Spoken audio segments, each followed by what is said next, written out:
Good morning, Thunder. My name is Nabil. And my name is Max, and this is DVTV.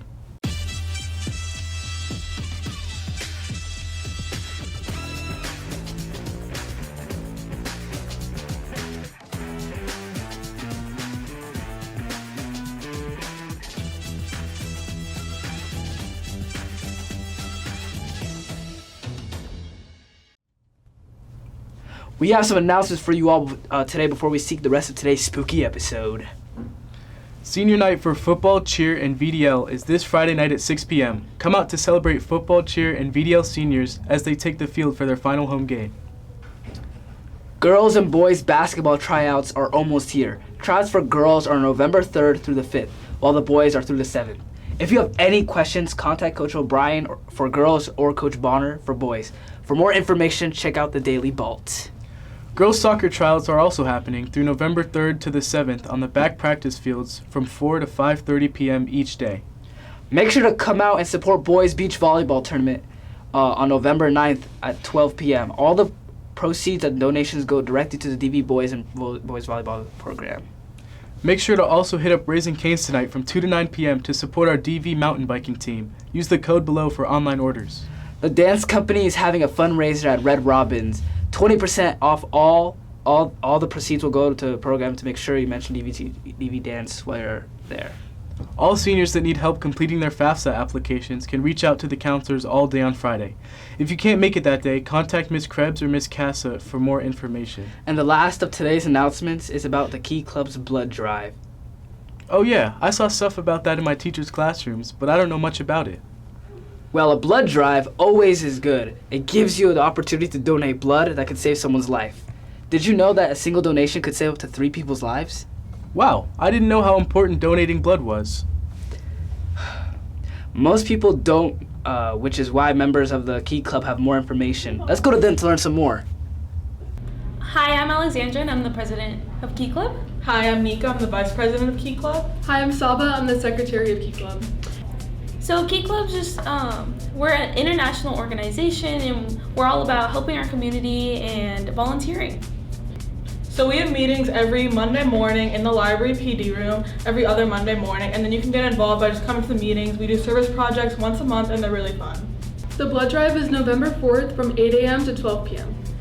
So our blood drive is to help local hospitals and just so if anything happens, people can get that blood. And because right now only like 4% of people that are eligible to donate blood are donating, and so we need to increase that number as many hospitals are hurting for blood right now.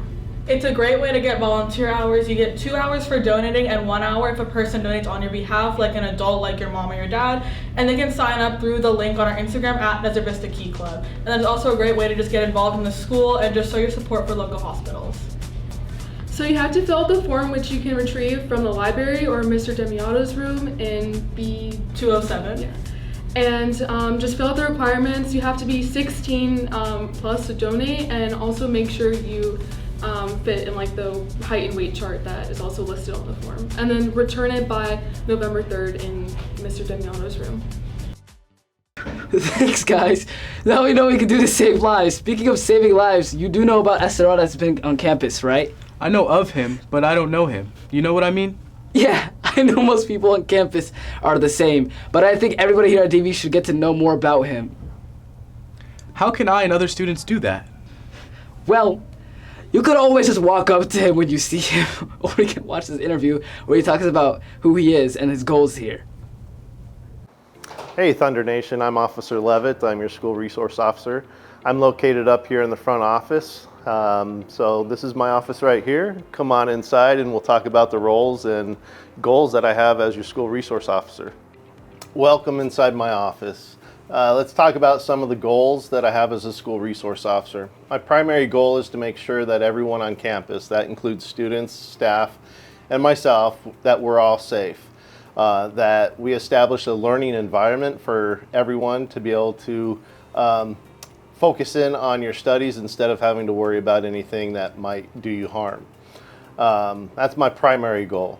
One of the other goals that I came in with was wanting to get to know each and every one of you. I won't mention who, but the assistant principal I spoke to said good luck with that. I didn't realize it was such a large population of students. But I do want to get to know each and every one of you. My thing is, I won't approach you because I don't want to embarrass you. Think, that I'm talking to you regarding something, but I'd rather have you come and approach me, let me know who you are, and you'll get to know who I am. Just a bit of who I am. I am a native Arizonan. I've been a police officer for 23 years, and I enjoy this job. I've been at 3 different schools throughout my career, and I definitely like the high school setting. It's great to be able to carry on great conversations with you guys. Let's talk about some of the roles that I play here. I do a lot of investigative work. When it comes to crimes that may occur here on campus or even on the outside, if it's brought to my attention, I take it seriously and I start investigating. Whether you are on the good side or the bad side, I treat everybody fairly and I respect each and every one of you. It is important though that if you do know that a crime has occurred, that just bring it to someone's attention so that we're aware of it and that we can look into it. All right, with Halloween coming up this weekend, I just want to talk to you guys about some safety and some danger that may appear while you're out and about. Halloween's a fun day where we can go and collect a lot of candy or go to some parties and have some fun. Let's talk about the trick-or-treating. A lot of you have your driver's license and you're driving. That day particularly is very important that you just follow all the laws of the land when it comes to traffic. Slow down in the neighborhoods. When you're turning around the corner or even exiting out of your carport, make sure that you are looking for pedestrians. These trick-or-treaters are going to be wearing dark color costumes. You may not be able to see them, so just take it a little slower when you're driving. While you're out on the streets, there's also going to be people that are possibly under the influence of drugs or alcohol, drunk drivers. Be on the lookout for them. Sometimes they don't know what they're doing and they could be driving in the wrong direction to travel. So just keep your eyes out looking for that too. Let's talk about the parties. Parties can be fun, but let's be smart. Let's be safe. Let's respect ourselves and let's respect others. Arrive safe, leave safe. Okay? We want you guys to have fun, and I want to make sure that this weekend is full of that, but that you guys return with lots of candy and you can put some on my desk Monday morning. So with all that said, have fun this weekend and be safe. I like him. His advice about Halloween is very important too. That's true. Everyone should make sure that they're staying safe and being responsible. The fall sports season is quickly coming to an end. The boys golf team is having the best season this year. They're ranked one of the top teams in Arizona, with the team being led by junior Jacob Stanley. Let's take a look at some highlights. At DV, there's many sports to try out, and with the winter season coming, that means a lot of these seasons are going to end. Before they end, though, I would like to cover one that's very overlooked, the golf boys team.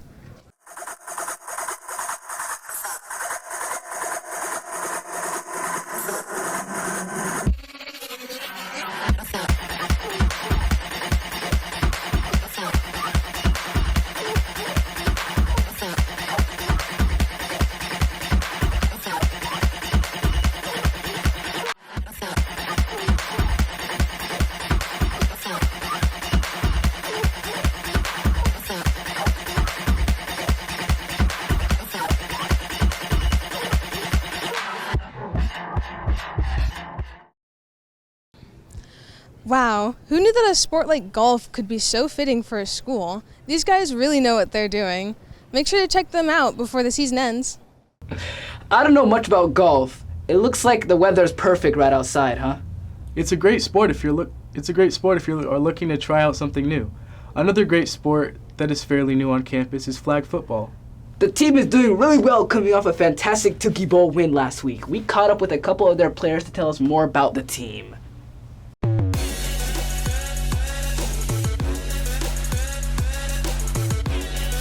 I'm Ariana Delgado, or Rabbit, and I'm a safety for the varsity flag football team. I'm Avery Collins, and I'm the corner on the varsity flag football team. To prepare for games, I like to eat really good and I like to make sure everybody's okay on the team and talk to everybody, make sure we're all in a good mindset. And I also like to drink a lot of water, especially because it's hot.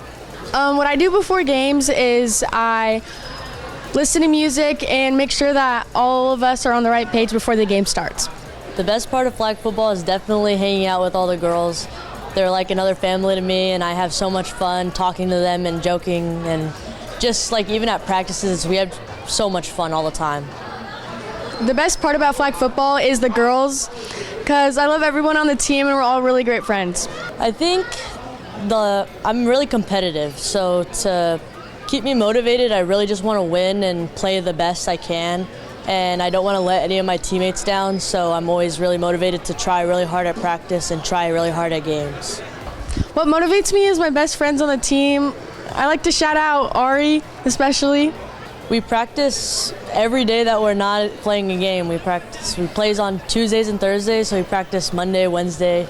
We don't practice Fridays, but we practice Saturdays, yeah. And Sundays, obviously, we don't practice, so.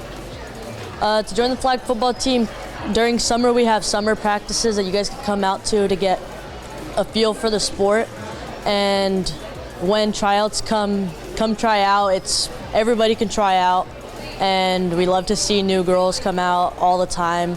And now that we have a JV, it's more accessible, so more girls can play. And we hope to see everybody out there. If you want to join flag, I recommend coming out to summer practices and asking one of the former players on the team.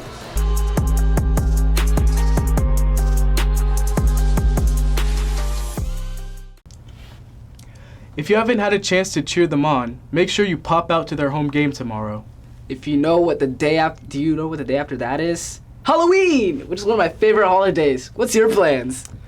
I'm going to the home football game for Friday Night Fright. It's senior night and gonna be so much fun. What are your plans? Are you going trick-or-treating? I probably will with my friends. We always have the best costumes. What's your favorite one you've done? That's a hard question. Probably Lloyd from Ninjago. Do you have any favorite costumes you've done? No. All of mine are too good to pick a favorite, you know? Hearing about other people's different costumes is always fun, though. People can be so creative. Did you know our English department dresses up every year? No, I didn't! Well, let's go hear about which ones are their favorites. I was working in the lab late one night. Who am I here with? Hi, I'm Mrs. Seek. I teach creative writing and honors junior English. And what has been your favorite costume throughout the years of the English department dressing up? I love so many of them, but I think I'm going to pick the one during COVID, because during COVID, obviously everything was really tough. So maybe Jen Summers, one of the English teachers, found the meme with the dog with the everything behind them on fire, and then the "This is fine" line. So we all had like the dog masks that said "This is fine," and it was a good chance to laugh at things when they're absurd. Who am I here with? Miss Bravo. And what do you teach? AP Lang and Composition. What has been your favorite costume throughout the years of doing the dressing up through the English department? I think my favorite costume was the Pinkalicious costume that I wore in 2013. I made my own tutu for it. You may have read the Pinkalicious or Purplicious books as a child. My niece was very into them at the time, so I adopted that persona, dressed up, had the wand, the crown, the whole thing. It was really fun. Who am I here with? Mrs. Summers. And what do you teach? I teach senior English and AP Lang. What has been your favorite costume throughout the years of dressing up? I think my favorite one was the year we did Disney characters, because we had every single person in the department dress up, which is rare to have everyone participate with like 22 teachers. And it was a lot of fun, and everyone was in a happy mood all day because we were dressed as Disney people. Who am I here with? I'm Mrs. Crowder, and I teach honors sophomore English and modern mythology.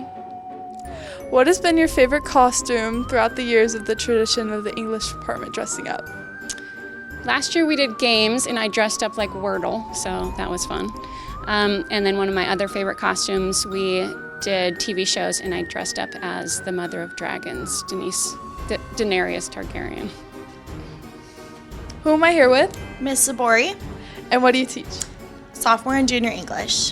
What has been your favorite costumes throughout the years of the English department dressing up? One year we did groups and a bunch of us got together and dressed as the Spice Girls, and it was so fun because we had wigs and obviously wore the perfect outfits for emulating the Spice Girls. And I was Baby Spice and I had a blonde wig and a hot pink dress. Would you be able to give us a hint of what this year's costume is? We are dressing as something that will make you scared and spooked out.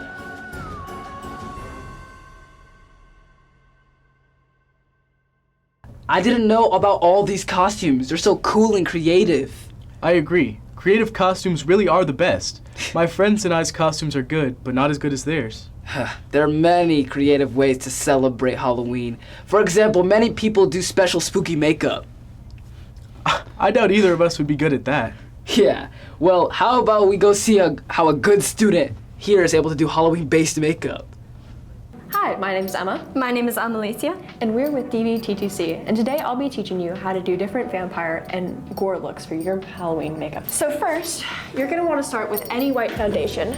You can get most of these at Spirit Halloween for cheap, but if you want to get something that won't hurt your skin, I was just looking online at Amazon. Now, you're gonna take a big beauty blender and dab the big end into your white makeup. Now, if you have a more liquidy makeup, I would put it on the back of your hand like you normally would for foundation and dab it into that. And you're just gonna get a good clump of it. Don't overuse it though. And you're gonna start on your T areas. Your T areas are right here on your cheeks, your forehead, and your nose, and also your chin. You wanna start on your T areas because that's where you're gonna have, where you're gonna need the most coverage.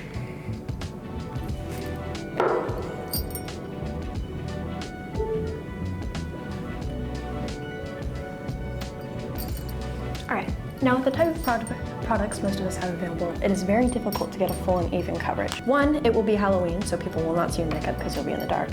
But if you do want to have a more even look, I would suggest going in with a setting powder. Now it doesn't have to be white, just any setting powder you have on hand will be useful.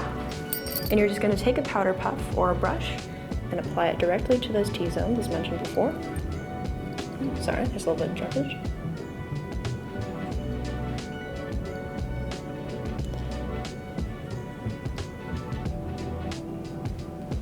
And then once you continue with those, once you're done with those, you can continue around the rest of the face.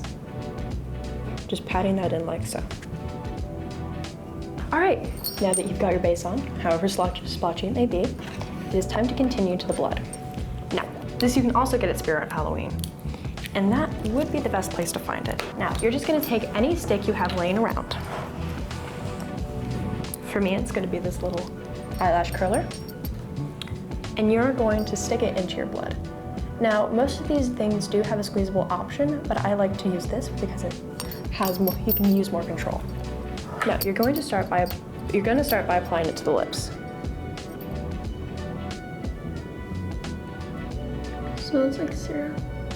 Yes, actually, this is a good point to make. Most coagulated bloods are made out of syrup, so if you're going to have a look that uses a lot of blood, make sure it isn't made out of syrup, or it can actually make your skin rot. But if you're using a tiny amount, it'll be fine.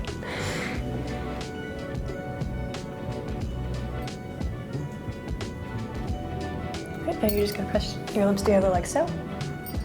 All right, that'll give you that nice bloody look you're going for. Next, you're gonna want to add 2 dripping lines coming from, like you just have fangs.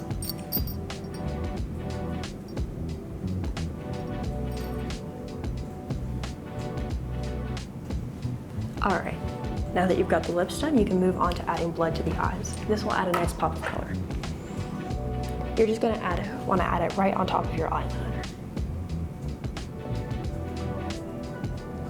And then, you can use a brush to blend it out like so.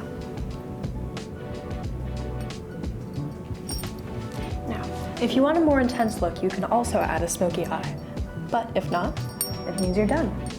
And for our second look, we have Drill. All right. Now, This may be a little harder to find, but at Spirit Halloween, you're going to want to find a bruise palette. If you cannot find this, try to get an eyeshadow palette with similar colors. So you're going to want a yellow for your base, get 3 different types of purples, a red and a green. Now, to start off, you're going to want to take a tiny beauty blender and dig into your yellow. This will be the base for your bruise. Now select where you want to apply. I think I'm going to apply it right here on her forehead. Depending on what skin tone you have, you'll want to start with either a darker or a lighter base. If you have a darker skin tone, you're going to want to start with a lighter base, and if you have a lighter skin tone, you're going to want to start with a darker base.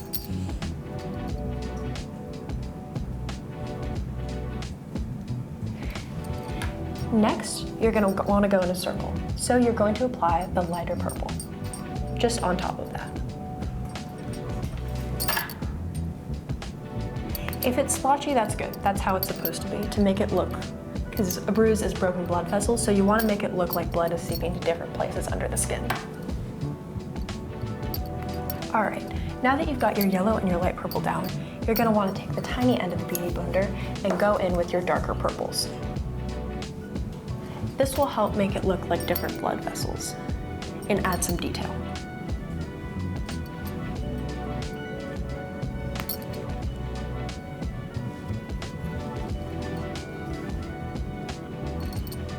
You can also add it around the edge to add shading.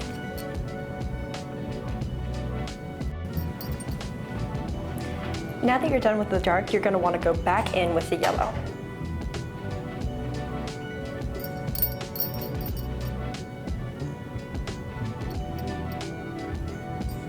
All right, now that you've got that bruise done, you can layer blood on top of it to make it look like a real head injury.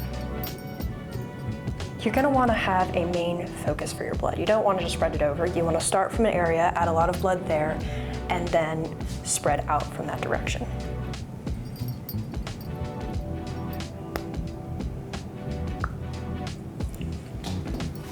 Now, depending on where the area is, drips are a good way to make it look more realistic. So you want to have it starting from the middle of your wound and dripping down. Now, if you want to save yourself from the cleanup later, I would avoid areas with like your eyebrows or your eyelashes and just continue on past those points. It won't make it look any less realistic, but it will help not get stuff stuck up in there.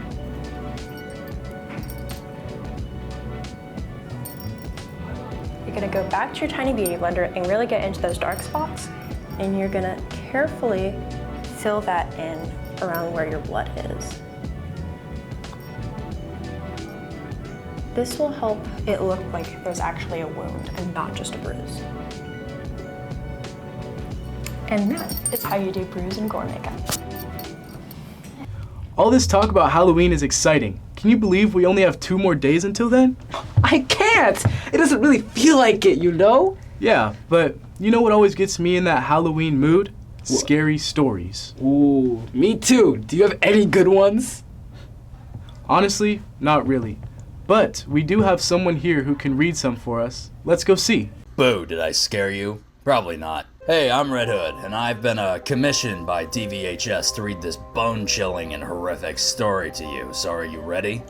Probably not, but here we go. Sam always got to school early. He liked the quiet halls, the hum of the vending machines, the sunlight crawling across the floor, but this morning felt off. When he got to the doors, there were 2 metal detectors, big, gray, and humming low like they were breathing. He'd never seen them before. No guards, no signs. Just the detectors waiting. Guess the school's getting fancy, he muttered and stepped through. He flinched. What? I don't even have metal on me. The detectors flashed red. His heart thudded. Probably just a glitch, he told himself, but his voice shook. The hallway lights flickered. The vending machine buzzed louder, almost like it was growling. Footsteps echoed behind him, slowly dragging. He turned. Nothing. Hello? He called. His voice bounced back. Then faintly, another whisper after it, like an echo that wasn't his. He started walking faster. his shoes squeaking on the floor. When he passed the security camera, its red light blinked on and followed him. He stopped. The air felt heavy, as if the school was holding its breath. The detector at the end of the hall lit up again, even though no one was near it. The speakers crackled and a voice came through, soft and metallic. "Welcome back, Sam. You're the first one here again." The lights buzzed, then everything went dark. A second later, the first bell rang, and students started filling the halls, laughing and talking like nothing happened. The detectors were gone. Sam stood still, frozen. He'd never come early again. Was that spooky enough for you? I really hope so.